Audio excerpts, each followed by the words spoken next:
네, 이 말씀은 하나님께서 우리를 어떻게 회복시키시는지, 사단에게 빼앗긴 사단과의 그 영적 전쟁을 어떻게 치르고 어떻게 회복이 되어지는가 하는 것을 이 장면을 통해서 우리에게 주는 것입니다. 여기 보면 그 수넴 여인이 하나님의 사람인 엘리사를 위해서 방을 내어주고 침상과 책상을 놓고 그를 잘 대접하였죠. 그를 섬겼어요. 그러니까 하나님께서 이 여인에게 생명을 주셨죠. 우리가 하나님께 나의 소중한 것을 드리고 우리가 하나님께로 나아갈 때 하나님은 우리에게 생명을 주시고 더 풍성한 것들로 우리를 채워주기를 원하시는 것입니다. 그렇게 하면서 하나님은 이 하나님의 사랑과 함께 치밀한 교제 가운데 나아가기를 원하시죠. 그런데 사단은 이것을 좋아하지 않습니다. 여기에 보면 이 여인에게 자녀가 없음을 알고 하나님께서 아들을 주셨는데 이 아들이 어느 날 아이고 머리야 하면서 이렇게 죽어버리는 이런 장면이 나타나게 되죠. 사단은 하나님과 사람들이 친밀해지고 하나님의 뜻과 하나님의 계획이 이 사람을 통해서 이루어지고 그렇게 교제하는 것을 좋아하지 않아서 틈만 나면 기회만 있으면 이것을 깨트려서 하나님과 사람이 멀어지게 하고 서로 교제하지 못하도록 방해하는 것이 사단의 전략인 것입니다. 이 여인은 이런 상황이 되어졌어요. 이런 상황이 되어진 이 장면을 우리가 볼 필요가 있는 게, 이 여인은 아들이 죽었을 때 이 아들을 데리고 의원을 찾아가거나 사람들에게, 남편에게 막 이것을 떠들고 다닌 것이 아니라 이 아이를 하나님의 사람 엘리사의 침상에 눕혀놓고 그 사환에게 말을 몰되 내가 멈추라 할 때까지 멈추지 말라 이러면서 그 엘리사에게로 달려가게 돼. 중간에 게하시를 만났지만 그 말하지 않고 엘리사에게 달려가서 아까 읽은 데 보면 엘리사의 발을 끌어안았다고 그랬어요. 발을 끌어안고 이 여인이 하는 말이 내가 언제 아들을 달라고 했습니까? 이 말은 뭐예요? 내 아들 살려내세요 하는 거잖아요. 우리 너무너무 그거 할 때 그저 억한 마음으로 하듯이 이 여인이 엘리사에게 내가 언제 아들 달라 했습니까? 이 말은 내 아들 빨리 살려내세요 하는 말이잖아요. 그런데 이 여인은 그렇게 하고 그걸로 끝난 것이 아니라 이 게하시가 함께 갈 때까지 떠나지 않았어요. 그 자리에 그 엘리사의 발을 끌어안고 엘리사의 무릎 앞에 엎드려서 내 아들을 살려달라라는 그런 데모를 한 것이죠. 그래서 결국은 그 아들을 살려서 그녀의 품에 안고 떠나가는 그런 장면인 것입니다. 우리가 하나님과 치밀한 교제를 하고 주님과 너무 행복하게 신앙생활 잘하는 그렇게만 되어지는 것이 아니라 우리 인생에는 풍랑이 일기도 하고 어려운 일들이 닥치고 힘들 때 이때 우리의 태도가 어떠한가 하는 것이죠. 이 문제가 어디로부터 말미암았고 이 문제의 해결자가 누구인가 하는 것을 볼 수 있는 눈이 필요한 것입니다. 이 문제가 일어나게 되어진 그 배경이 무엇인가, 어디에 가야 해결을 할 수 있는가 하는 것을 이 수넴 여인은 잘 알고 있었던 것입니다. 그렇기 때문에 내가 말을 타고 갈 때 내가 멈추라 할 때까지 이 말을 마차를 멈추지 말라 하였고, 게하시가 평안하니요 했을 때도 게하시에게 이러쿵저러쿵 말하지 않고 하나님의 사람인 엘리사에게 달려갔어요. 왜냐하면 엘리사를 통해서 하나님이 아들을 주었기 때문에. 그리고 엘리사가 그냥 가라고, 지팡이를 가지고 가라 했을 때 그녀는 나는 가지 않겠습니다. 당신이 갈 때까지. 이런 끈질김, 그리고 그의 발을 붙드는 그 마음은 무엇인가 하면 마음을 토설하는 거예요. 내 마음 깊은 곳에 있는 것을 쏟아 넣는 것이죠. 나를 도와주십시오, 내 아들을 살려주십시오 하는 그런 간절함이 이 태도 속에 나오는 것이죠. 그래서 결국은 그녀는 빼앗겼던 생명인 아들을 다시 품에 안는 그런 모습을 볼 수가 있는 것입니다. 여러분 인생 가운데 어려움이 닥쳤을 때 너무 쉽게 포기하거나 빨리 놓아버린 것은 없습니까? 아니면 사단에게 어떤 영역들을 빼앗겨 버려서 그쪽은 아예 포기하고 그냥 어쩔 수 없어 이러면서 내 곁에 그대로 놓아두고 있는 그런 영역은 혹시 없으십니까? 나에게 있어서 이거는 내가 어찌할 수 없는 거야 이러면서 하나님 앞에 가기보다는 쉽게 포기해버리고 놓아버린 영역이 있다면 여러분 그것은 기도해야 되는 것입니다. 이 수넴 여인이 엘리사의 발을 붙들고 가지 않겠습니다라고 하면서 끝까지 매달려서 그에게 아들의 생명이 돌아올 때까지 간구하였던 것처럼 하나님 앞에 끈질기게 포기하지 않고 하나님께로 나아가는 그런 태도들이 우리에게 필요한 것입니다. 영적 전쟁을 함에 있어서 영적 전쟁은 사단은 우리를 한번 공격하여서 내가 노 해서 이 전쟁 그 사단의 유혹에 넘어가지 않는다고 사단은 포기하지 않습니다. 끊임없이 나를 도전하고 끊임없이 내게 무너뜨리려고 하나님과 관계를 깨고 하나님과 교제하는 것을 해방하려 할 때 우리는 이 문제의 근원적인 해결자이신 하나님 앞에 거할 때만이 이 전쟁에서 이 싸움에서 승리할 수 있고 빼앗긴 것을 회복할 수 있고 찾아올 수 있는 것입니다. 여러분 이 시간 잠잠히 한번 눈을 감고 생각해 보십시오. 여러분의 삶의 영역에 사단에게 빼앗긴 영역은 없는지, 사단에게 내 마음을 빼앗기고 나의 생각을 나의 시간을 빼앗기면서도 어쩔 수 없어 라고 놓아버린 것들이 혹시 없는지 이 시간 우리 그것을 생각하면서 주님이 생각나게 하는 것이 있다면 그것을 가지고 잠깐 주님 나의 이런 영역들이 회복되길 원합니다. 하나님 앞에서 제가 회복될 수 있도록 주님 도와주십시오. 주님, 내가 주님 앞에 쉽게 포기하지 않겠습니다. 쉽게 놓아버리지 않겠습니다. 너무 쉽게 포기하고 어쩔 수 없어, 이건 할 수 없는 거야 라고 내려놓은 영역들이 있다면 주님 이 영역을 이제 다시 회복하고 하나님 앞에 다시금 서게 하여 주십시오. 하나님 이 회복의 은혜를 내게 새롭게 부어주십시오. 우리 하나님 내게 무너진 영역, 사단으로 말미암아 깨어진 영역들이 지금 생각나는 것이 있다면 그 부분에서 기도하시고요.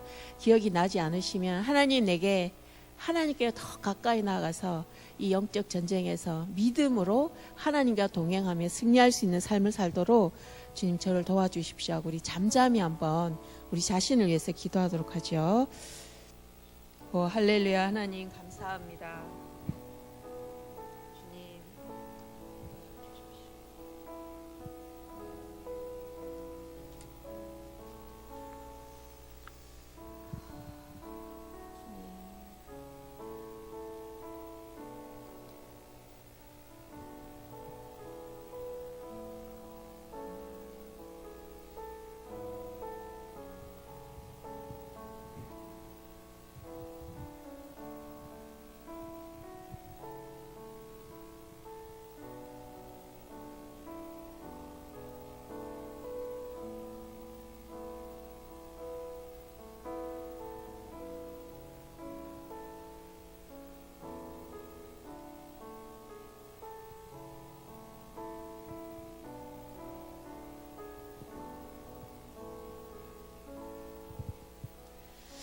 사랑하는 하나님 아버지 감사합니다. 오늘 저희들 이곳으로 불러주시고 특별히 주님께서 우리에게 말씀하여 주실 것을 기대합니다. 오늘 영적 전쟁에 대하여 저희들이 함께 생각하고 말씀을 볼 때 주님 저희들이 잘 이해하고 깨달아 알게 하여 주시고 내 삶의 모든 영역 속에 하나님이 함께 새롭게 하여 주시고 다스리고 통치하는 그 능력들을 경험하는 시간 되도록 오늘 이 시간 사용하여 주시옵소서. 오늘을 인도하실 주님께 감사와 찬양을 드리며 예수님 이름으로 기도드립니다. 아멘. 오늘은 영적 전쟁에 대해서, 여러분 영적 전쟁이 뭐라고 생각하세요? 영적 전쟁 다 경험은 해보셨죠? 오늘 저녁에도 경험하고 하신 분 계실 것 같아요. 집에서 따뜻하게 쉴까 교회를 올까, 그 갈등, 마음속 깊은 내일 또 출근해야 되는데 뭐 다 아는 거잖아. 한두 번 들어봤나. 이제 교회 다니면서 영적 전쟁 이런 거 뭐 다 알잖아. 쉬어 이런 마음과 그래도 교회에서 하는 특별한 세미나인데 가봐야 되지 않을까. 목사님 얼굴이 왔다 갔다 하고 또 한쪽에서 오늘 피곤한데, 목요일 좀 피곤하잖아요, 그죠? 내일 출근해야 되는데 교회가 또 오늘 또 늦게 마치면 어떡해. 이런 갈등들. 그때 내가 어느 것을 선택하는가, 이것은 여러분의 인생에 있어서 굉장한, 지금은 아무것도 아닌 것 같지만 엄청난 결과들이 여러분 앞에 놓여질 것이라고 저는 생각합니다. 승리하신 여러분을 축하합니다. 영적 전쟁에 승리하고 이 자리에 계신 여러분 정말 축복하고 축복합니다. 예, 오늘 영적 전쟁 괴감 목적 우리 같이 한번 읽어볼까요? 괴감 목적 시작.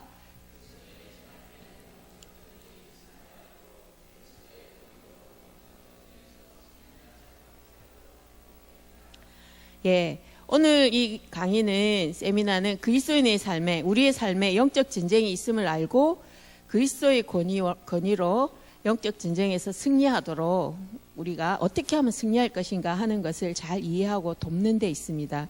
이 강의가 끝나면 영적 전쟁의 정의에 대해서 잘 이해하게 될 것입니다. 또 영적 전쟁을 해야 하는 이유와 하나님 안에서 가진 우리의 무기를 사용하여서 영적 전쟁에 승리하는 방법을 배우게 되는 것입니다. 그렇다면 영적 전쟁의 정의, 영적 전쟁이란 보이지 않는 세력과의 싸움인 것이죠. 우리 에베소서 6장 10절에서 12절 말씀 한번 같이 찾아볼까요? 에베소서 이 말씀 우리가 평소에도 많이 보는 말씀이죠. 에베소서 6장 10절에서 12절 우리 남성분들이 한번 읽어주시겠어요? 남성분들이 에베소서 6장 10절에서 12절 시작.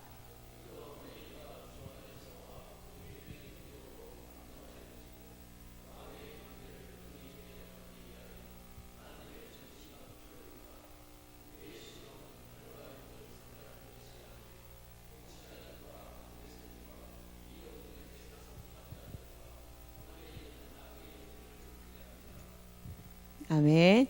예, 여기 보면 이제 우리의 씨름은 혈과 육을 상대하는 것이 아니고 통치자들과 권세들과 이 어둠 세상 주관자들과 하늘에 있는 악의 영들을 상대하는 것이다 그랬어요. 이 말은 우리가 눈에 보이는 국가와 국가, 종족 간에 또는 타 종족 간에 이런 이 땅에 눈에 보이는 전쟁이 있는 것처럼 보이지 않는 영적인 세계에서도 이러한 전쟁들이 일어나고 있다라는 것입니다. 그런 것들이죠. 우리가 보이는 것뿐만 아니라 보이지 않는 세계에서도 일어나는 것을 우리는 영적 전쟁이라고 이야기하는 것입니다. 그 영적 전쟁에 있어서 우리가 또 기억해야 할 것은 고린도후서 4장 18절 말씀을 같이 한번 볼까요? 고린도후서 4장 18절 말씀 우리 여성분들이 한번 찾아서 읽어주시면 좋겠네요. 다 찾으셨나요? 예. 시작.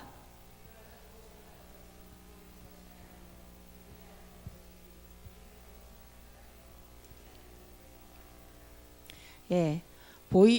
그러니까 보이는 것과 보이지 않는 것. 보이는 것은 잠깐이고 보이지 않는 것이 영원하다. 이해가 되십니까? 우리가 이 땅에 살고 있지만 우리는 이 땅이 전부가 아니라 영원한 하나님의 나라에 그죠? 하나님의 나라에서 영원한 삶을 이야기하고 있지 않습니까? 우리가 이 땅에 살고 있지만 우리는 이 땅의 원칙이 아닌 하나님 나라의 원칙과 법칙으로 하나님의 말씀이 우리 삶의 그 표준이 되고 기준이 되는 그런 삶을 살고 있지 않습니까? 이것은 이 세상이 말하는 것과 다르잖아요. 이 세상은 그죠?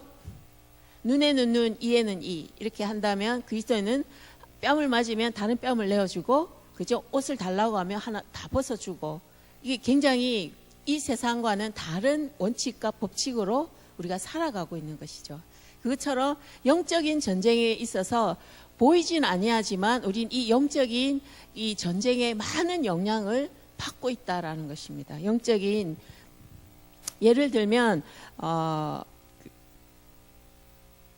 제가 예전에 사역했던 교회 청년이 계속 시력이 나빠졌어요. 갑자기 시력이 막 나빠져서 계속 안과를 다니면서 검진을 하는데 눈이 너무너무 빨리빨리 나빠지고 그게 몰랐는데 한참 병원을 여러 군데 다니다가 어떤 병원에 갔는데 그 병원에서 그 뇌종양이 의심되니까 그쪽 병원을 가서 검사를 해보세요. 그랬는데 갔는데 이미 뇌종양이 너무 많이 진행이 되어져서 뇌종양이라는 것을 알고 2달 만에 천국을 간 자매가 있었어요.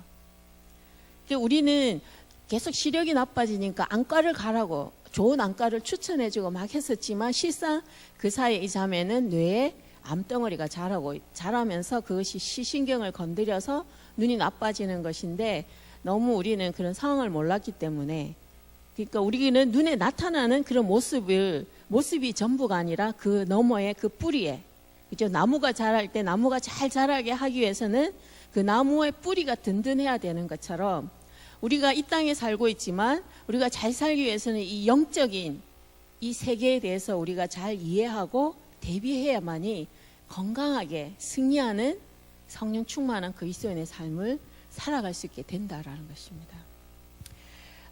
그렇다면 이 영적인 전쟁에 있어서 고린도후서에 보면 우리들의 싸우는 무기는 육신에 속한 것이 아니고 어떠한 견고한 진도 무너뜨리는 하나님의 능력이다 그랬어요.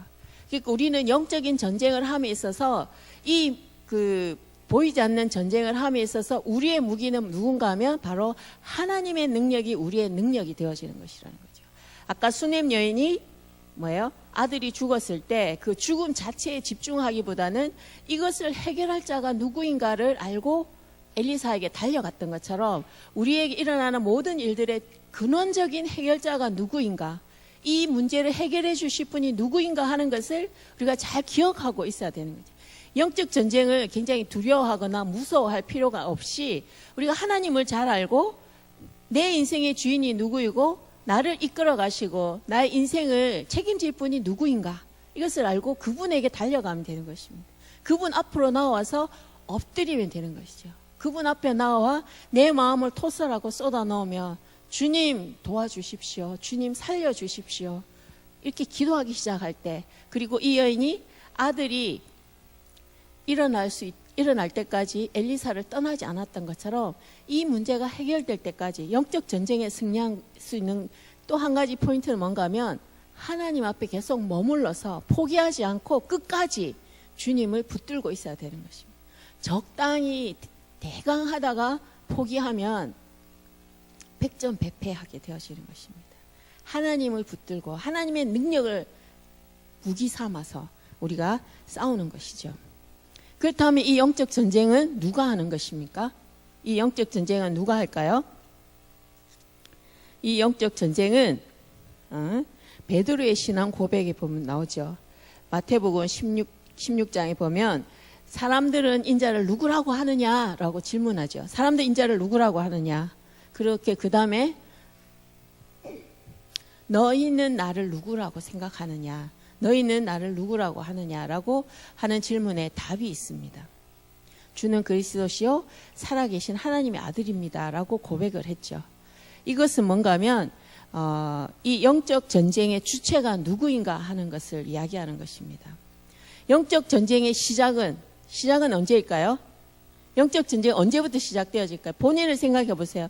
내가 영적 전쟁을 영적 씨름을 언제 했더라? 언제부터 시작되었더라? 기억나세요? 예? 언제부터 하신 것 같아요? 영적 전쟁은 불신자가 주님을 만나서 하나님의 자녀가 되어서 하나님과 교제하며 살기 시작하는 그 순간부터 영적 전쟁은 시작되는 것입니다. 하나님의 자녀가 되어서 하나님과 교제를 하기 시작하는 그 순간이 바로 영적 전쟁이 시작되는 것입니다. 불신자가 구원받고 신앙생활을 시작할 때 이미 그 사람은 영적 전쟁으로 나온 것이죠. 그렇다면 영적 전쟁은 누가 하는가 하면 거듭난 그리스도인, 하나님을 사랑하고 하나님과 교제하는 모든 사람들이 바로 영적 전쟁을 하는 것입니다. 아까도 말씀드렸지만 이 영적 전쟁은 거듭난 그리스도인이 하는 것이지만 그 무기는 하나님의 능력이라는 것입니다. 하나님의 능력이죠. 우리가 이 영적 전쟁에서 기억해야 할 아주 중요한 것은 정체성인 것입니다. 정체성. 베드로가 너희는 나를 누구라고 하냐 했을 때 주는 그리스도시요 살아계신 하나님의 아들입니다 라고 했잖아요. 그리스도, 메시아, 기름 부음을 받은 자, 구원자라는 것이죠. 예수님은 구원자이시고 하나님의 아들이라는 거죠.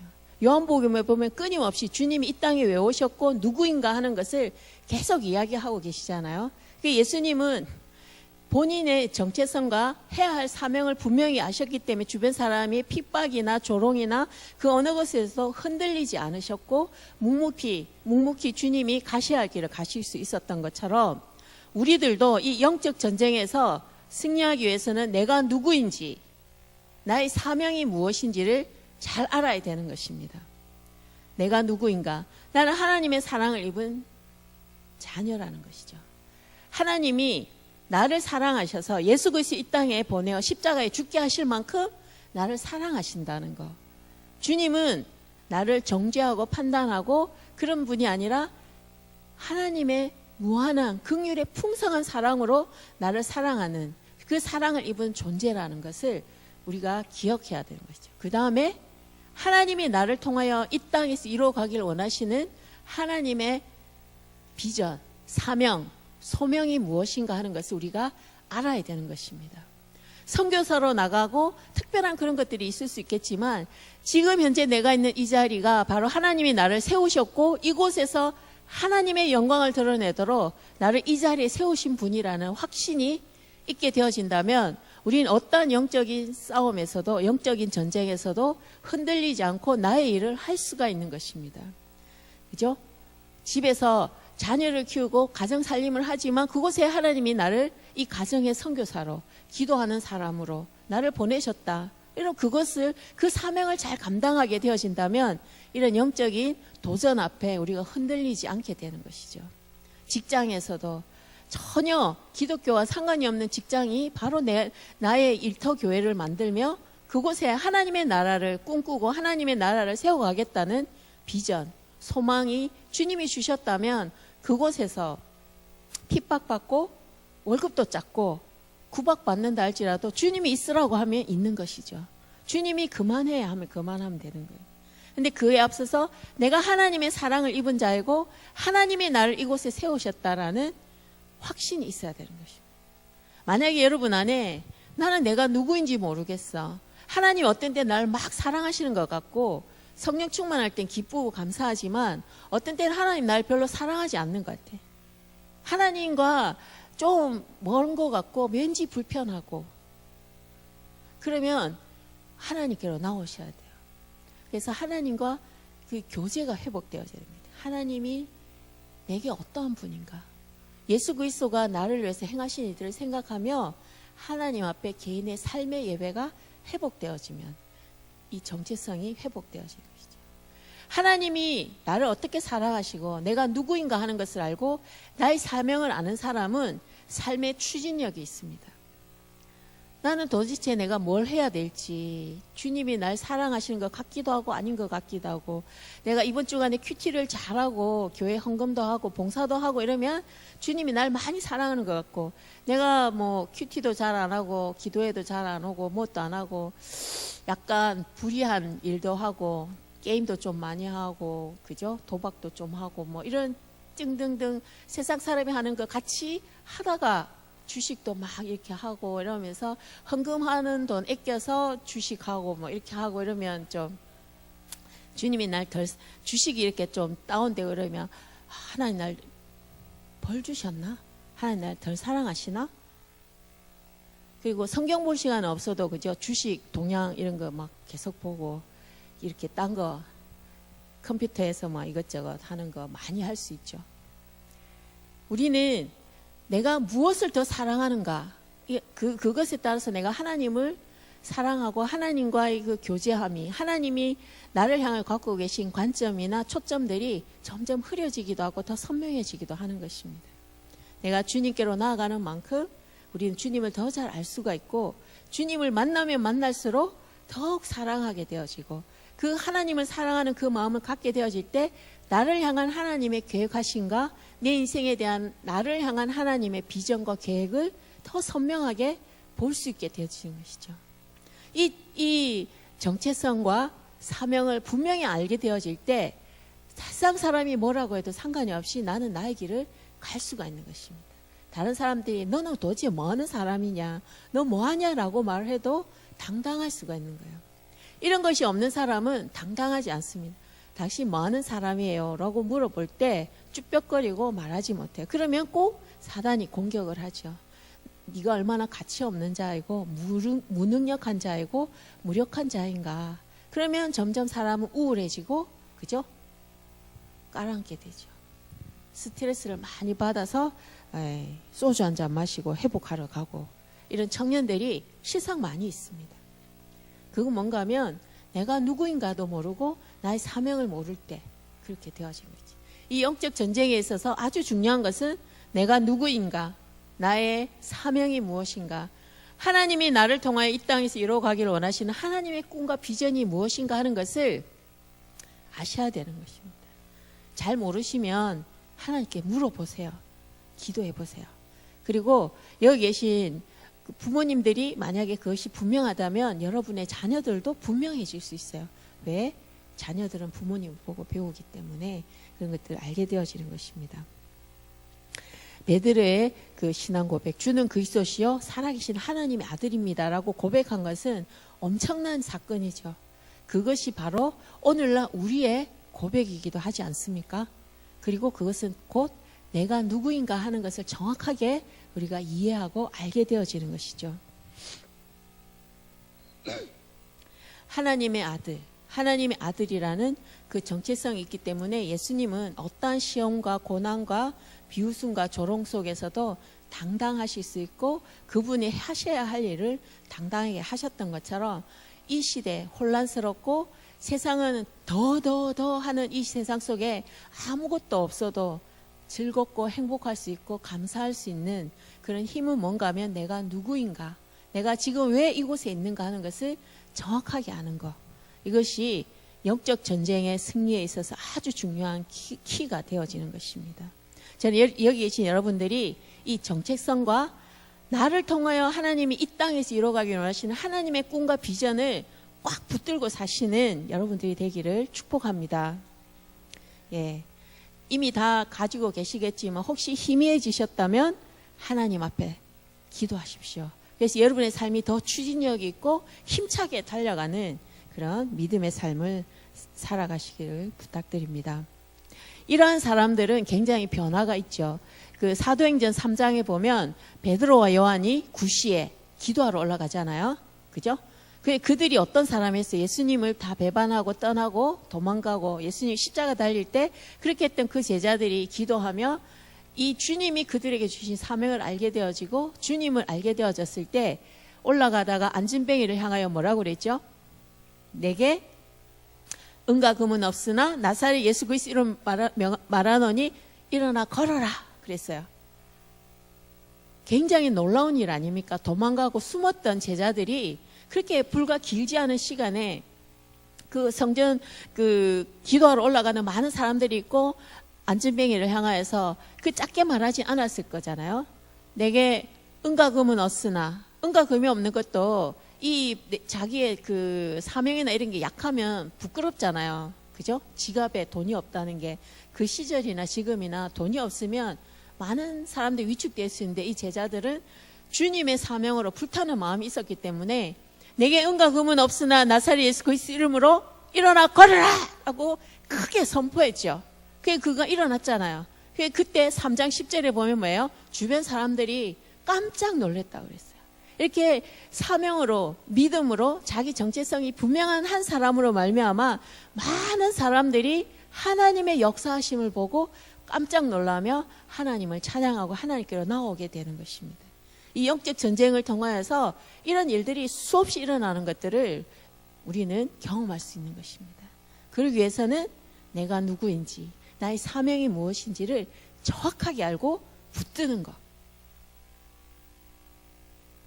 예, 마음의 준비가 되셨습니까? 예, 꼭 기도하셔야 돼요. 사명이 나이가 많고 적고 상관이 없습니다. 나이가 많고 적고 상관이 없이 우리 각자에게 하나님은 우리에게 주님의 마음을, 주님의 비전을 나누어 주셨고 이 땅에 살면서 우리에게 하라고 하는 일들이 다 있는 것입니다. 다 다른 모양으로 우리의 얼굴이 다른 것처럼 우리 각자에게 달란트가 다르고 주님의 부르심의 모양이 다 다른 것이죠. 그것을 분명히 알아야 돼요. 남들이 하는 거 따라가는 게 아니라 하나님이 내게 말씀하시는 거, 하나님이 나에게 주신 꿈이 무엇인가를 붙들고 가는 것이 중요한 사실인 것입니다. 이해되시죠? 예, 오늘 시간이 많이 없고 분량은 많아서 제가 성경은 안 읽고 계속 혼자 이야기하게 되네요. 다음에 영적 전쟁의 이유와 목표가 있습니다. 영적 전쟁은 왜 하냐면 마귀를 멸하기 위해서 하는 것입니다. 마귀를 멸하기 위해서. 사람은 원래 하나님과 교제하며 살도록 창조되었잖아요. 그죠? 사람은 원래 하나님과 창세기도 보면 하나님의 형상을 따라 하나님과 함께 교제하기 위해서 우리가 창조되어졌는데, 마귀는 하나님을 찬양하고 해야 되는데 하나님과 같아지려고, 높아지려고, 그 하나님의 자리에 있으려고 해서 교만하여서, 그죠? 사단이 되었잖아요. 하나님께서. 그래서 사단은 어찌했든 사람들의 마음에 교만한 마음을 심어주고 하나님과 이 관계가 멀어지도록, 하나님과 같아지도록 끊임없이 이렇게 하는 것이 사단이 하는 일인 것입니다. 그래서 이 사단을 멸망하게 하기 위해서 영적 전쟁을 하게 되어지는 것이죠. 다음으로 영적 전쟁을 하는 이유는 잃어버린 영혼을 찾아서 구원하기 위해서. 사단이 사람들이 복음을 듣지 못하도록 눈이 멀고 귀가 막히고, 그죠? 가려서 보지 못하도록, 들어도 이해하지 못하도록 그렇게 계속 그 마음을 빼앗아 버리고 하여서 하나님께로 나오지 못하도록 하는 그것들을 깨트리고 복음으로 영적 전쟁을 통해서 그 사단을 무너뜨리고 그 영혼을 구원하기 위해서 우리는 영적 전쟁을 하게 되어지는 것입니다. 우리가 또 영적 전쟁을 하는 목표는 하나님을 대적하는 모든 세력들을 다 무너뜨리기 위해서 하는 것이죠. 영적 전쟁을 하는 것은 목표는 하나님을 대적하는 세력들을 다 무너뜨리는 것. 그죠? 이 교만한 마음을 꺾게 하는 것이죠. 교만한 마음을 꺾는 것이고, 다음에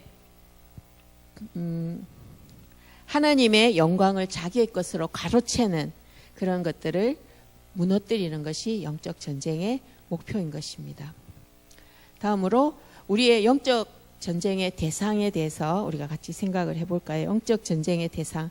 아까 에베소서 6장 12절에 읽었던 것처럼 정세와 권세와 어둠의 세상 주관자들과 하늘에 있는 악의 영들에 대해서 이야기했죠.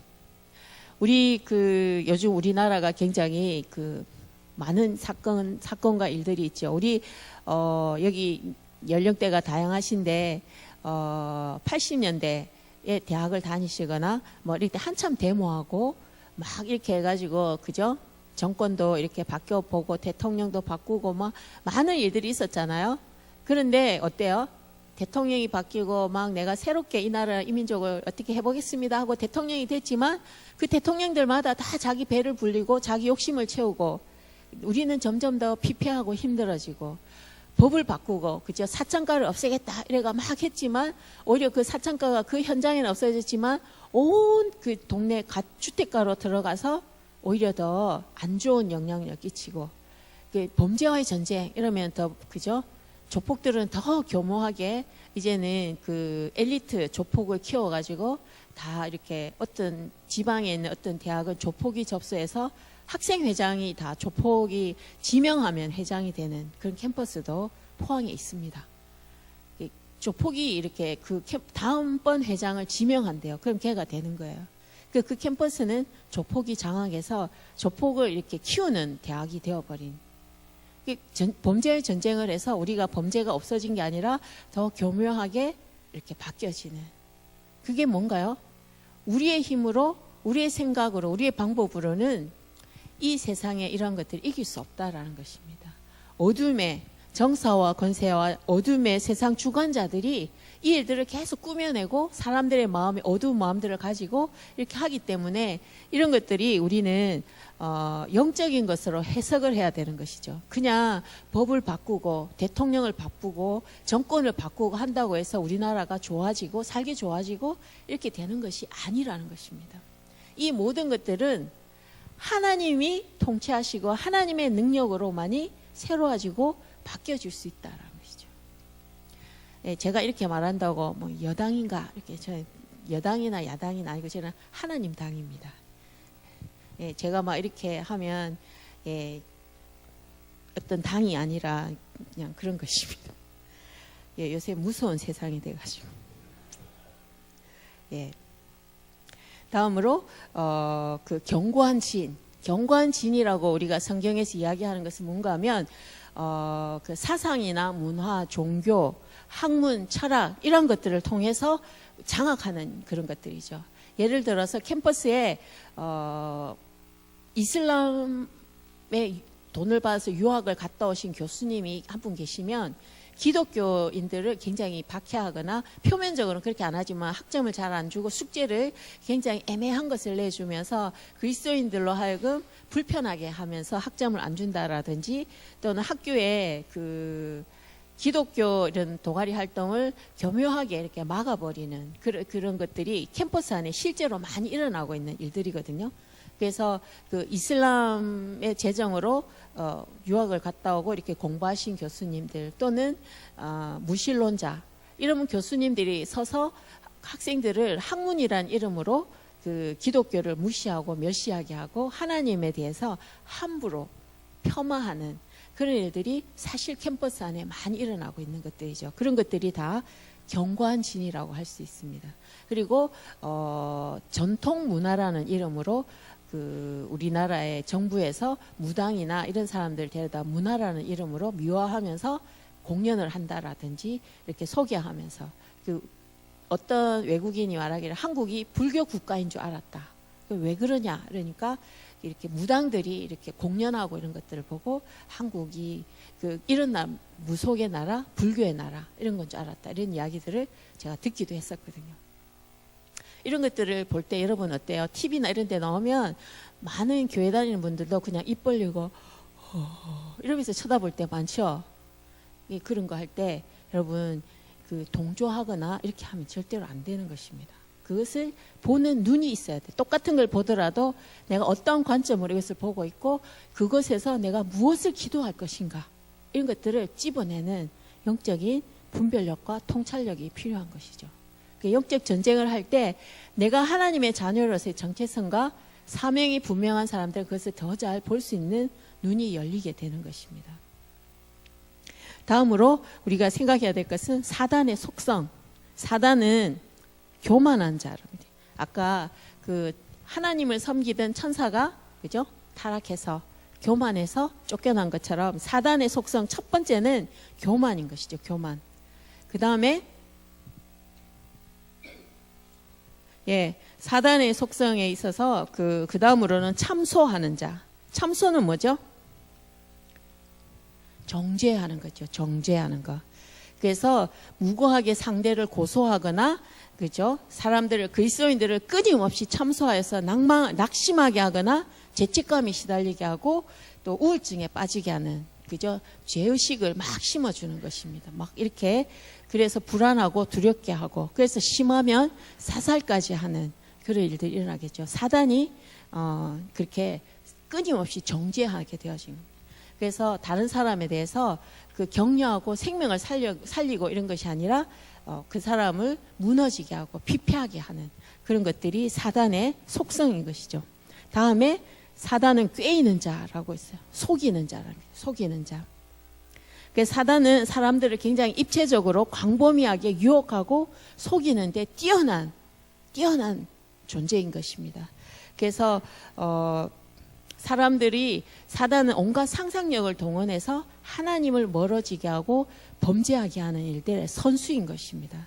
그래서 미디어라든지 인터넷 동영상 뭐 이런 것들을 교묘하게 만들어서 생명을 경시하게 한다든지 성적인 쾌락만을 추구하게 한다든지 또 기괴한 그런 그 음식 또는 보이는 거, 후각 인간들이 갖고 있는 이런 것들을 다 이용해서 사람들로 하여금 혼미케 하는 것이죠. 그래서 뭐가 진리고 뭐가 참인가조차 잊어버려 그것에 중독되어지도록 하는 것들이 이제 사단이 하는 일들 중에 사단이 잘하는 것 중에 또 하나인 것입니다.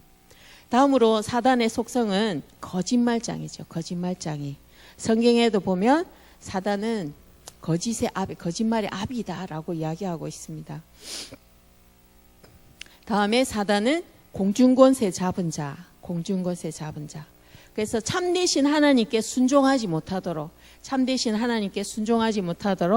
그래서 그 공중권세 잡은 자는 사람들을 끊임없이 그 하나님이 아닌 다른 것에 마음을 빼앗기고 하도록, 그래서 하나님께 불순종하도록 교묘하게 조정하고 환경을 만들어가고 세상의 문화를 다 이런 것이야 라고 하면서 그 스스로 그것에 무너지도록 하는 그런 일들을 하는 것이 사단의 속성인 것이죠. 그리고 사단은 굉장히 조직적이고 치밀합니다. 사단은 굉장히 조직적으로 활동해요. 그래서 정사는 주관자, 보좌, 광한자의 의미가 있어서 정치계와 권력의 배후에서 조정하는 일들을 하게 되어지죠. 그래서 그 각 나라마다 이제 그런 세력들을 가지고 어떻게 하든지 하나님을 섬기고 하나님과의 관계가 깨어지도록 하나님께로 나아가는 사람들이 불편하도록 그런 것들을 조정하는 일들을 하고 있죠. 또 이 권세는 그 어떤 아름다움이나 이런 것들보다는 아름답고 거룩하고 그런 것들이 아름답게 보여지는 것이 아니라 그 좀 역겹고 더러운 것을 많이 조장하는 그런 일들을 하는 것이 권세 잡은 그들이 하는 일들이죠. 그래서 어떤 도시에는 굉장히 술집이 많고 폭력이 난무하는 도시가 있고, 또 어떤 도시에 가면 굉장히 살인 사건이 많이 나는 데가 있고, 또 어떤 도시는 술집이 굉장히 많고 도박을 많이 하는 데가 있고. 여기 안양은 어떻습니까? 예?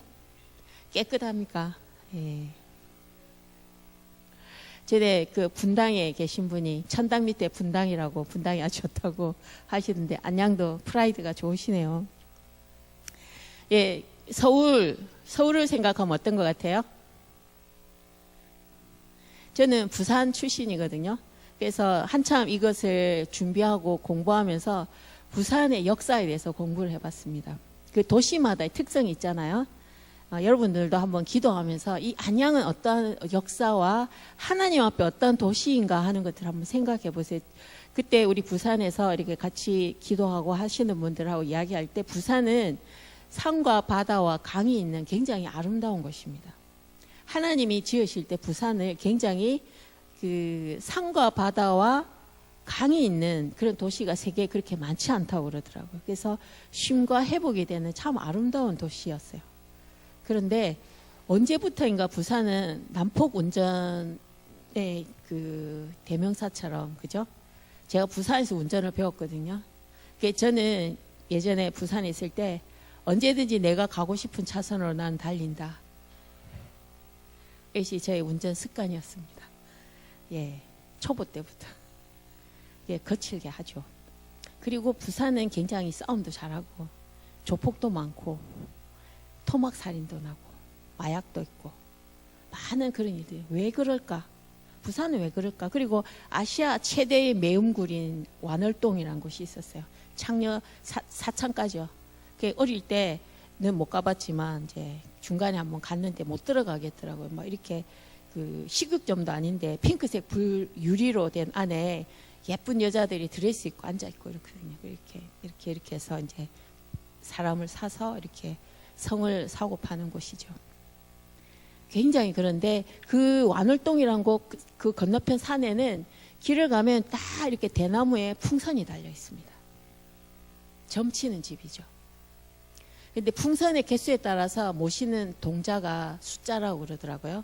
풍선이 많으면 많은 신들이 있는 집이고, 한 개 있고 아니면 깃발만 있으면 이제 약간은 별로 신령하지 않은 그런 무당집이고, 전바지 집이고 이렇다고 그러더라고요. 그게 왜 그럴까 이렇게 했는데, 우리 같이 리서치하고 하던 분들이 이야기하기를 부산은 조선시대 때 귀양 오는 것이었죠. 귀양. 그 귀양을 오죠. 그리고 부산은 일본과 가깝기 때문에 왜군들이 수시로 와서 약탈을 해가고, 그러니까 중앙정부에 늘 섭섭하고 이 기분 나쁜 것이 있잖아요. 그리고 귀양 왔기 때문에 약간 반골기질인 사람들도 있고, 그러니까 중앙정부에 대해서 늘 섭섭하고, 그러니까 이 안에 분노가 많은 거예요. 그러니까 싸움도 잘하고 폭력과, 그죠? 죽이고, 그리고 이렇게 자꾸 빼앗기니까 이렇게 하고, 그 사람들이 많이 죽었잖아요. 그러니까 이 영적으로 안 좋은 그 음란하고 더러운 것들이 그곳에서 자리를 잡으면서 사람들의 마음을 이렇게 빼앗아가는 그런 도시가 되어졌죠. 그래서 내일 말씀드리려고 했는데, 저희가 그런 걸 하면서 그때 저하고 같이 했던 우리 청년들이랑 기도를 했어요. 주님, 이 부산이 주님을 찬양하고 주님께 좀 나아갔으면 좋겠습니다. 이런 기도를 하면서, 한참 예전에 그 게릴라 콘서트 이런 거 기억나세요? 다 신령하셔서 TV 안 보시는구나. 막 이렇게 연예인들이 몇 시간 동안 확 해가지고 젊은이들 팬들을 확 모아서 콘서트를 하는 건데, 어마어마하게 모이거든요. 막 10,000명 넘게 모이고 그러는데, 그때 우리가 기도했어요. 주님, 해운대 바닷가에서 주님을 찬양하고, 해운대가 늘 술 먹고 싸우고 막, 그죠? 그 비키니 입고 왔다 갔다 하고 참 막 쾌락을 추구하는 그런 곳이죠. 해운대 백사장에서 하나님을 찬양한 예배가 있었으면 좋겠습니다. 왜 그런 기도를 했는지 몰라요. 하나님 그런 마음을 주셔서 저곳에 하나님 찬양했으면 좋겠다. 우리가 이 부산을 생각할 때 너무 암울하고 막 이런 것들을 보면서, 분명히 주님이 산이 있고 바다가 있고 강이 있는 쉼과 회복의 도시인데, 실상 부산은 너무 긴장돼 있고 폭력적이고 안 좋은 것이 너무 많으니까. 그래서 지금 해운대 모래사장에 사람이 가득 모여서 하나님을 찬양하고 예배했으면 좋겠습니다. 이렇게 계속 기도를 했거든요. 이렇게 기도하다 어느 날 잊어버렸는데, 한 지금부터 한 2007년부터 해운대 바닷가에서 성령 강림 주일날 집회를 합니다. 성령 강림 주일날 해운대 바닷가에서 성령 집회를 해요. 하루 종일 예배하고 찬양하는데 30만 명 모입니다. 놀랍죠?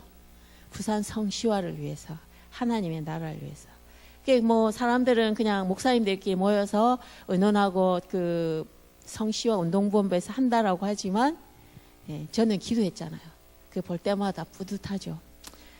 하나님이 이렇게 한 사람 한 사람에게 꿈을 주시고, 그 꿈을 기도할 때 언젠가는 그 도시 가운데 새로운 일들을 하시는 것들을 볼 수가 있어요. 그만큼 그러면 그 바닷가에 그만큼 영적으로 우리가 사단에게 빼앗겼던 영역들을 찾아오는 거잖아요. 그죠? 사단이 더 이상 그곳에 장악하지 못하도록, 그러면서 그곳이 깨끗해지도록, 영적으로도 깨끗해지고, 그죠? 우리가 보는 눈으로도 깨끗해지도록 그런 꿈을 꾸게 되어지는 것이죠. 영적 전쟁을 통하여서 우리는 사단에게 그렇게 빼앗겼던 영역들을 이렇게 회복해오는 것이죠. 이거는 약간 옆으로 나갔네요. 그게 이제 권세 잡은 자와 싸우는 방법들이 되어지는 것이죠. 그리고 어둠의 세상 주관자들, 어둠, 거짓말, 미혹해하는 거, 그죠? 복음의 왜곡, 생명 경시, 생명을 말살하고 거짓 종교, 세상의 철학, 이런 것들을 가지고 사단이 조직적으로 활동하고 있는 것입니다. 조직적으로 사단이 그렇게 활동하는 것이죠. 그 다음에 하늘에 있는 악의 영들. 하늘에 있는 악의 영들은 거대한 조직이 내린 것이 아니라 개인에게 역사하는 그런 악한 영을 이야기하는 것이죠. 신자들 가운데 우리 그리스도인 한 사람 한 사람에게 역사하는 것입니다. 무엇에 가장 많이 하면 우리의 마음, 이 하늘에 있는 악한 영들이 우리의 마음을 장악하게 되어지죠.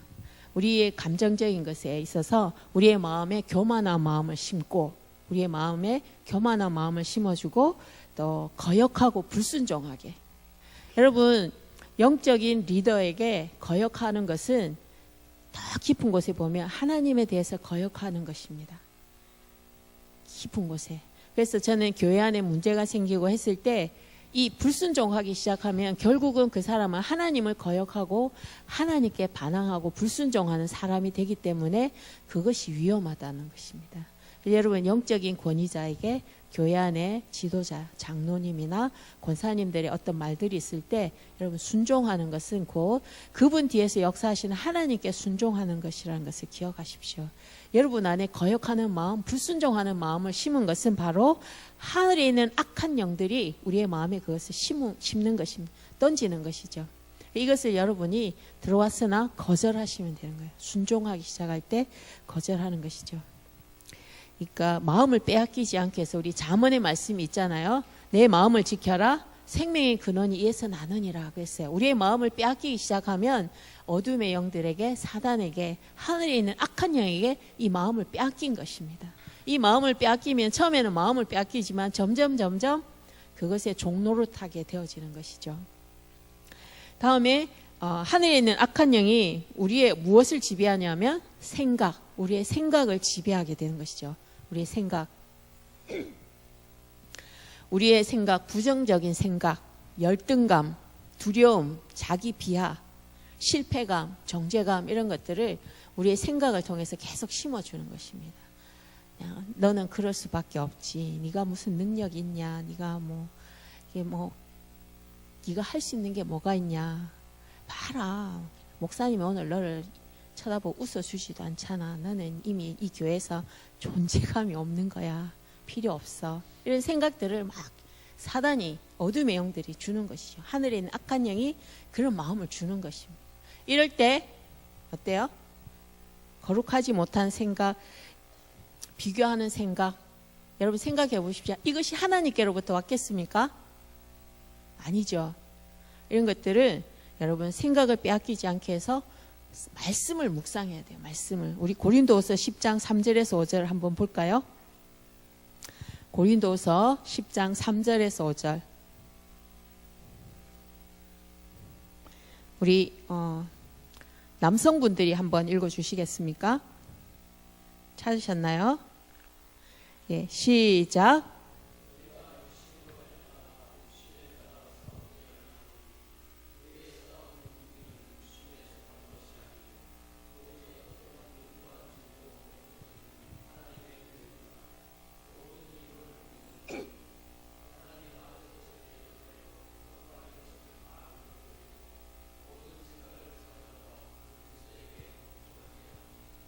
네.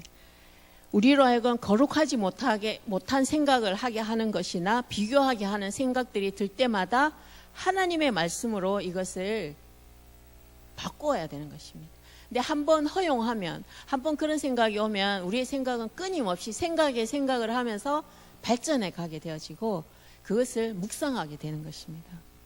이제 지나가는 새가 내 머리에 똥을 싸는 것은 어쩔 수 없지만 새가 내 머리에 집을 짓도록 놔둘 수는 없는 것이죠. 근데 우리는 이런 생각이 들어오면 이 생각을 자꾸 묵상하는 거예요. 하나의 말씀이 아닌데도 말씀을 묵상하고 재생산하죠. 계속 상상하고 이러면서 계속 비교하고 거룩하지 아니한 생각, 더러운 생각, 주님 기뻐하시지 않는 것인 줄 처음에는 알지만 점점 그것조차도 놓쳐버리고 잊어버리면서 묵상하다가 그런 사람이 되어지는 것입니다. 우리도 모르게. 그러니까 그것을 하나님의 말씀으로 생각을 빼앗기지 아니하도록 이렇게 다루는 것이 필요하죠. 다음에 하늘에 있는 악한 영들은 우리의 마음과 생각, 그 다음으로 우리를 주장하는 것이 우리의 말, 입술이죠. 입술, 말.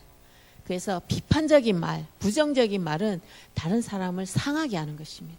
혼자 생각하고 혼자 마음에 품는 것까지는 자기만 상하게 한다면 이제는 입 밖으로 나오면서 다른 사람을 상하게 하는 것이죠. 새치어로 사람을 죽이기도 하고 살리기도 하는 것이 아니겠습니까? 우리가 사람을 격려하고 생명의 말을 선포하는 그런 사람이 있는가 하면 말만 하면 상처 주고 상처기를 내는 그런 말을 할 때가 있죠. 그것은 이미 하늘에 있는 악한 영에 사로잡혀 있다는 것이죠. 이 말이 나오기까지 이미 내 마음과 생각은 사로잡혀 있는 것입니다.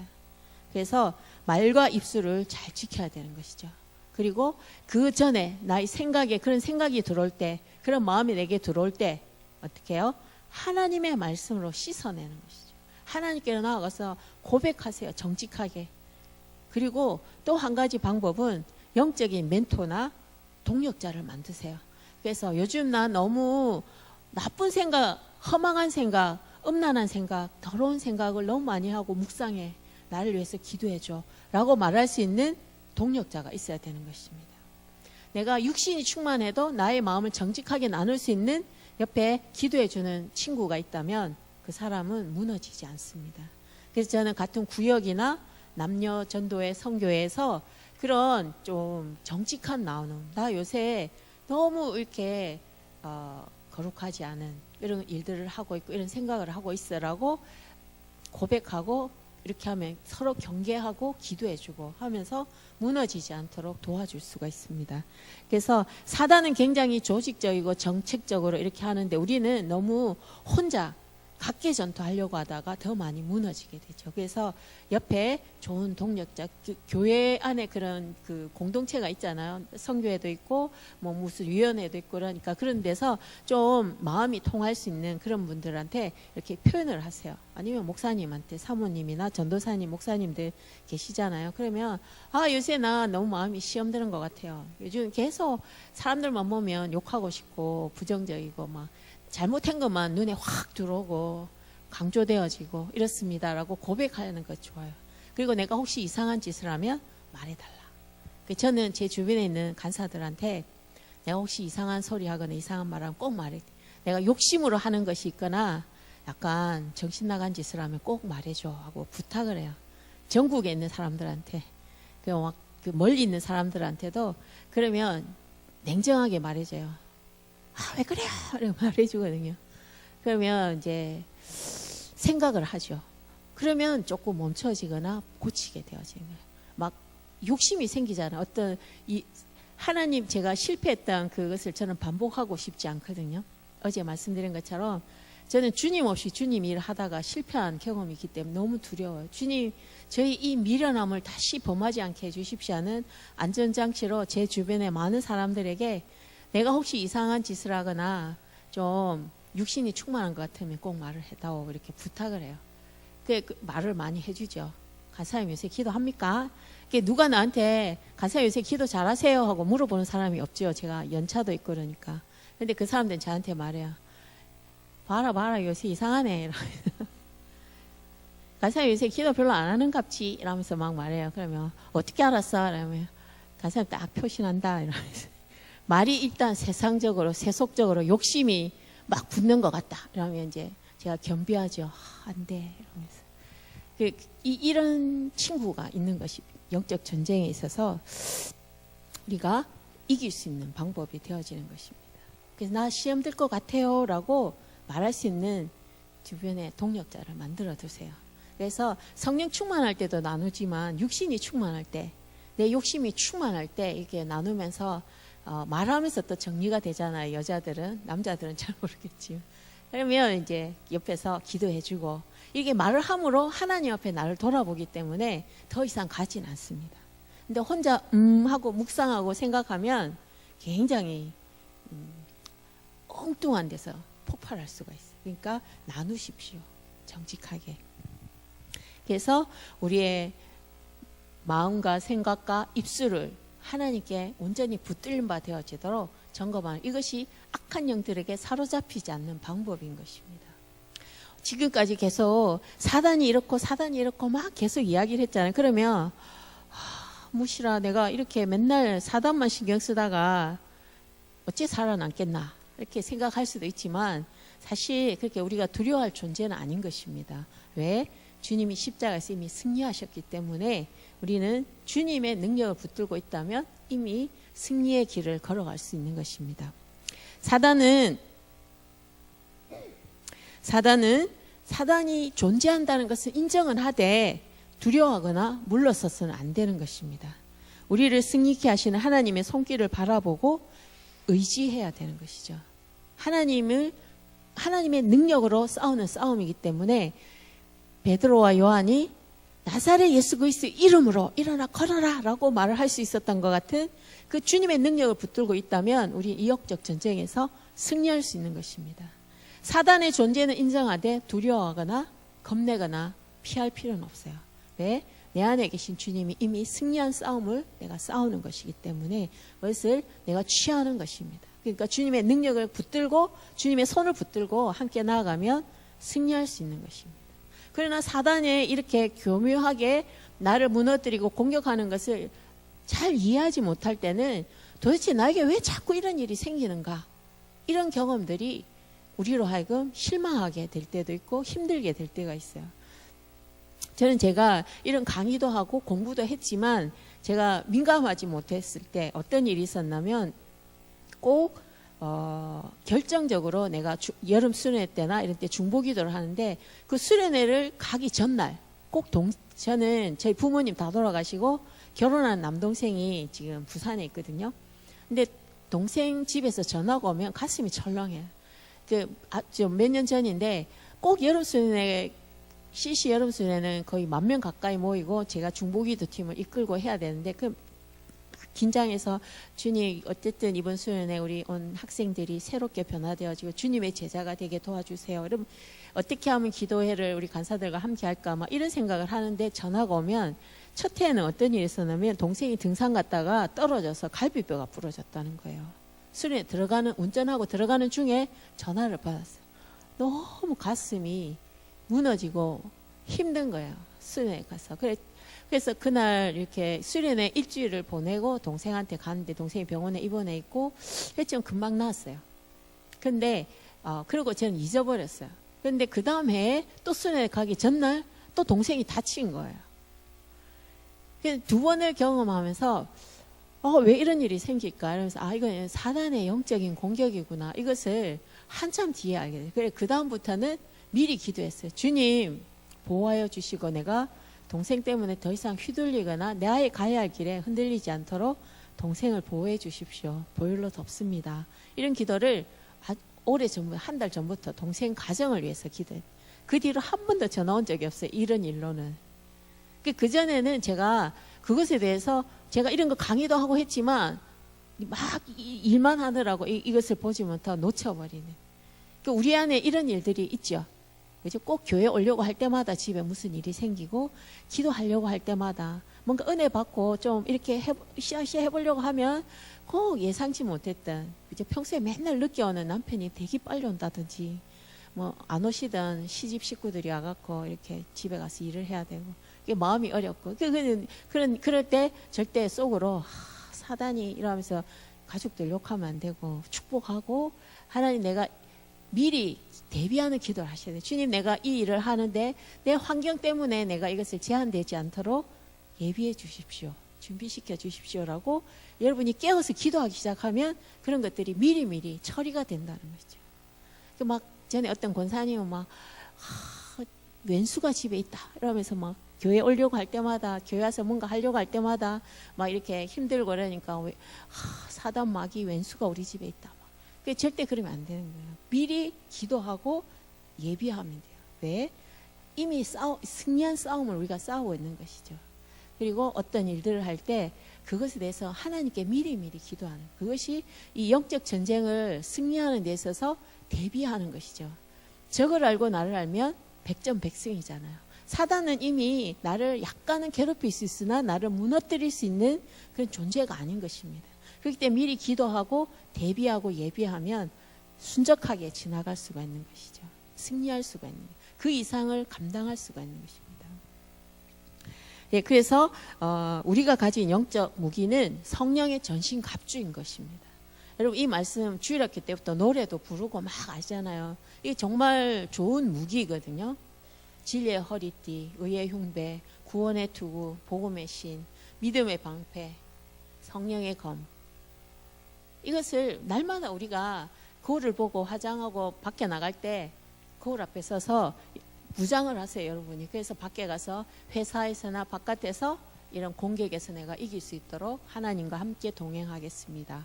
도와주십시오. 라고 무장하는 거. 그래서 거울을 보고 나갈 때마다 신발장 앞에서 이렇게 한번 이렇게 그 말씀 암송 쫙 하고 주님과 함께 이러면서 딱 나가시면 영적 전쟁에 휘둘리지 않게 되어져요.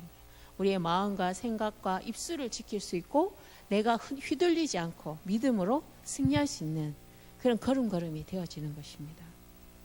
쉽죠? 예, 이미 승리한 싸움인 것입니다. 그 영적 전쟁을 두려워할 필요가 없어요. 근데 우리는 뭐 하면 막 그 씨름하고 이것에 대해서 두려워하고 염려하고 하실 필요도 전혀 없이 우리는 이것을 할 수가 있는 것입니다. 예, 그 구원의 그 투구와 이런 것의 각각의 의미들은 우리 목사님께서 말씀으로 잘 해주셨을 거라고 생각하고, 예, 그렇게 하고 영적 전쟁에 있어서 승리하기 위한 전략은 매는 것. 뭔가 하면 기도와 예배인 것입니다. 기도와 예배. 중보기도로 하나님의 사람으로 그를 붙드는 것이죠. 그리고 예배를 통하여서 하나님의 사람이 되도록 매는 것이고, 푸는 작업은 뭔가 하면 사단에게, 어둠의 악한 영들에게 묶여있는 것을 복음 전도로 그것을 풀어주는 것이에요. 하나님의 생명으로, 주님의 자녀로 풀어주는 것, 전도. 그래서 그 중보기도와 예배와 영적 전쟁은 딴 것이 하나입니다. 각각이 아니라 하나라고 볼 수가 있는 거예요. 함께 가는 것이죠. 그리고 거기에다가 전도하는 것. 그런 것들을 통해서 우리는 어둠에게, 사단에게 매여 있고 잡혀 있는 심령들을 회복시키고 그들과 함께 하나님 나라의 백성으로 예배하여서 포도나무가 가지에 붙어 있으면 많은 과실을 맺어서 많은 사람들에게 생명을 줄 수 있는 그런 과실을 많이 맺는 것 같은 그런 삶을 살아가도록 이끌어갈 수가 있는 것이죠. 예. 혹시 질문 있으세요? 예, 질문 안 하실 줄 알았어요. 제가 탁월하게 잘했기 때문에. 그렇죠. 예, 질문 있으시면 목사님께 하세요. 하시고, 영적 전쟁은, 영적 전쟁에 대한 개념이 있으면 우리가 어떤 일들을 할 때 무엇을 대비하고 무엇을 준비하고 어떻게 진행해 갈 것인가, 이런 것들이 미리미리 준비되어질 수 있는 것입니다.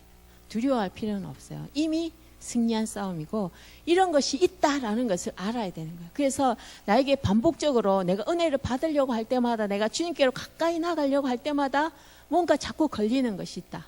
그러면 그 영역에 대해서 기도하면 되는 거예요. 왜냐하면 사단은 나의 약점을 알고 있거든요. 공중권세는 잡은 자이고 하늘의 악한 영들은 나보다 더 많이 나를 강력하고 나를 알고 있어요. 그래서 육신의 정욕과 안목의 정욕과 이생의 자랑, 내가 무엇이 약한가?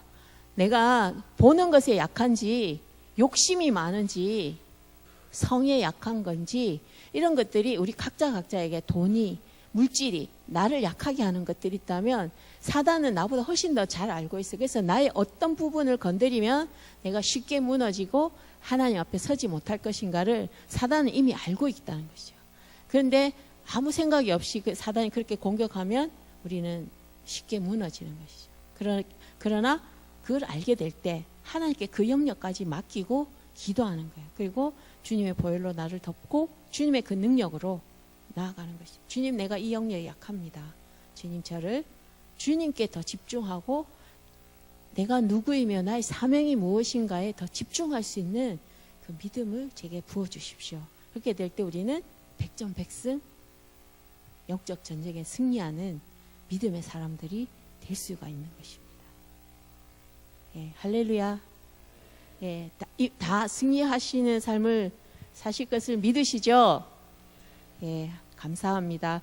우리 이 시간, 오늘 나눈 이 영적 전쟁에 대해서 하나님, 내가 이제 알았는데 이전에 모르고 휘둘렸다면 이제는 내가 준비하고 대비할 수 있도록 인도해 주십시오. 혹시 우리 안에, 내 안에 육신의 정욕과 안목의 정욕과 이생의 자랑, 이 약한 영역이 무엇인지 주님이 깨닫게 해주시면 그 영역을 주님께 올려드리며, 주님, 이 영역을 주님이 다스려 주시고 주님 붙들어 주십시오. 그래서 더 이상 어둠의 종 사단에게 휘둘리지 않고 믿음으로 주의 능력을 붙들고 나아가서 승리하는 믿음의 삶을 살아가도록, 베드로와 요한이 성전 미문에 앉아있는 안진뱅이를 향하여서 내게 은과 금은 없으나 나사렛 예수 그리스도의 이름으로 일어나 걸으라고 선포하였던 것처럼 내가 믿음으로 선포하며 나아가는 믿음의 용사로 설 수 있도록 아버지 저를 도와주십시오. 아버지 저와 함께하여 주십시오. 제가 그렇게 기도하며 주님 앞에 서겠사오니 동행하여 주십시오 하고 우리 영적 전쟁에 승리하는 믿음의 삶을 위해서 우리 주여 한번 부르고 같이 기도할까요?